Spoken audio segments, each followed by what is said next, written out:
All right, number 5, convert the angle from degrees to radians or radians to degrees. So let's start with 210 degrees. And so when you're converting from radians to degrees, you just need to remember that 180 degrees is equal to pi. And so if I want to get rid of degrees, in order to get rid of degrees, that means I need to have degrees on the bottom. So that means pi will be on top. And so what happens is that the degrees cancel out. And so this becomes 210 pi over 180. And now we're just reducing a fraction. So we can divide by 10, so the zeros go away. And then now I'll do it step by step. 21 pi over 18.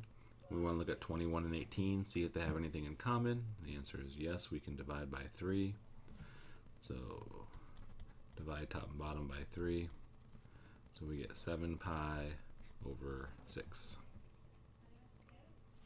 Now when we're given radians, now for that pi to cancel, pi needs to be on the bottom. And so now we have 180 in pi. So the pi's cancel. And so this becomes 180 degrees over 3, which equals 60 degrees.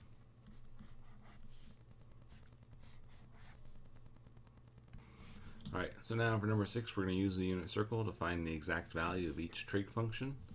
So we're going to do the sine of 11 pi over 6.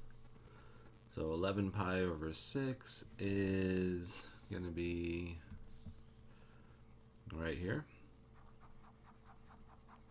And we're looking for the sine. And so the sine is the y value. So the sine of 11 pi over 6 is equal to -1/2. Okay, now let's look at the tan of 300.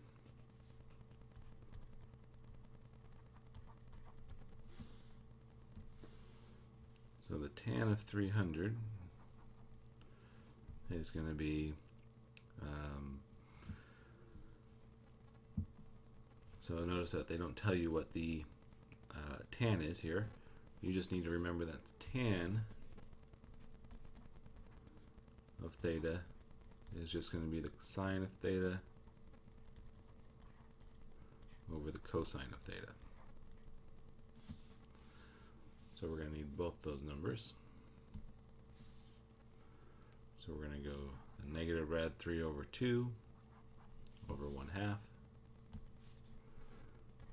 So negative rad 3 over 2 over 1/2. So what happens when you have a fraction over a fraction and the bottom numbers are the same, they cancel out.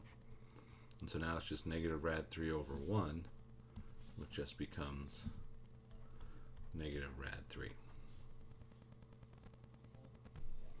Alright, so now we're going to look at our unit circle. And so we have a sine of rad 3 over 2. So we're looking for the y value. And we want it to be rad 3 over 2. So you can just start at 0 and work your way up.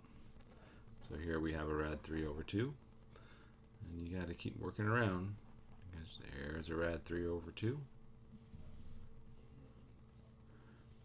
And so I'm going to have two possible angle measures that have a rad 3 over 2 value. And so this is associated with 60 degrees. So it could be 60 degrees. Or it could be 120 degrees. Now let's look at the cosine. And we want to find rad 2 over 2. And so the cosine is the x value. So rad 2 over 2. So you just work your way looking at the x values. So there's a rad 2 over 2. Keep working around. Now there's a negative, so it didn't work. Keep working around. And here we go. So that means we have 45 degrees,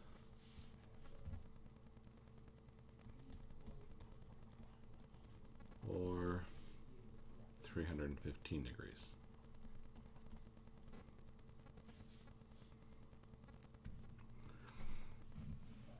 All right, so as we look at number 8, notice that the sine has a capital S and the cosine has a capital C. So when they have a capital, that means it has a restricted domain. So when we're looking at the sine with a capital S, it has a restricted domain, and we are only going to worry about 90 degrees all the way to negative 90 degrees. When we're looking at the cosine with a capital C, we're going to look at from 0 degrees only into 180 degrees. So the reason we do this is because now as we look at we want to find what angle gives us the 1/2. So for the sine, we're looking at the y values. As we look at the y values now, notice that only one of them gives us that 1/2, and so that's going to make it a function now. So that is at 30 degrees. Now the cosine of negative rad 3 over 2, so we start at 0 and we work our way to the left and we stop at 180. So we're looking for the x value of negative rad 3 over 2, negative rad 3 over 2, that's going to be 150 degrees. I forgot, also you need to give radians, so that would be 5 pi over 6, and then the 30 degrees would be pi over 6.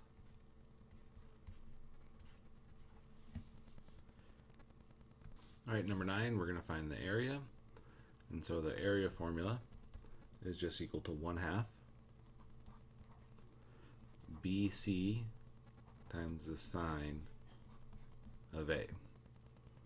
And if you look in the book, you'll notice that there's 3 different formulas. And we talked about this. We want the angle to be included between the 2 sides. So we do not want this 25, so we cross it out. In order to use this formula, we need to have an angle that's between 2 sides. So we'll just go ahead and call this B, we'll call this A, we'll call this C, and now we just plug it into our calculator. Now you want to make sure you write the formula down, show your steps, that way I can see where your answer came from. This is all I really need to see right here at this step. And let's see what that equals. So let's say you plug it into your calculator and you get a negative 35. It's kind of a weird answer for an area. So there are a couple of different ways you could fix this. You could type it in again.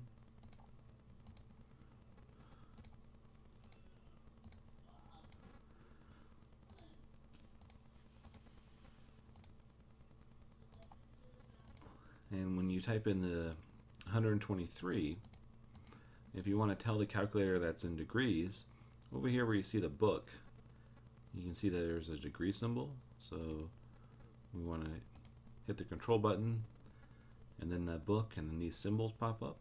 And if you hit the degree button, it's now telling the calculator that that's 123 degrees. And so we get 64.6, which seems to make more sense. Or what you can also do is go to your settings, and here the problem is your angle right now, the calculator is in radian mode, and so you want to put it in degree mode and make it the default. And so now if we go back and recalculate that,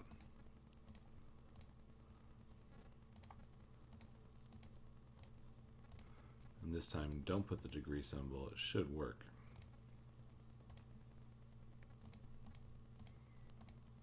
Because now the calculator knows that that 123 means degrees. So just make sure you're paying attention to your answers. So our answer here is going to be 64.6. 64.6. And if you want full credit, you would say 64.6 feet squared.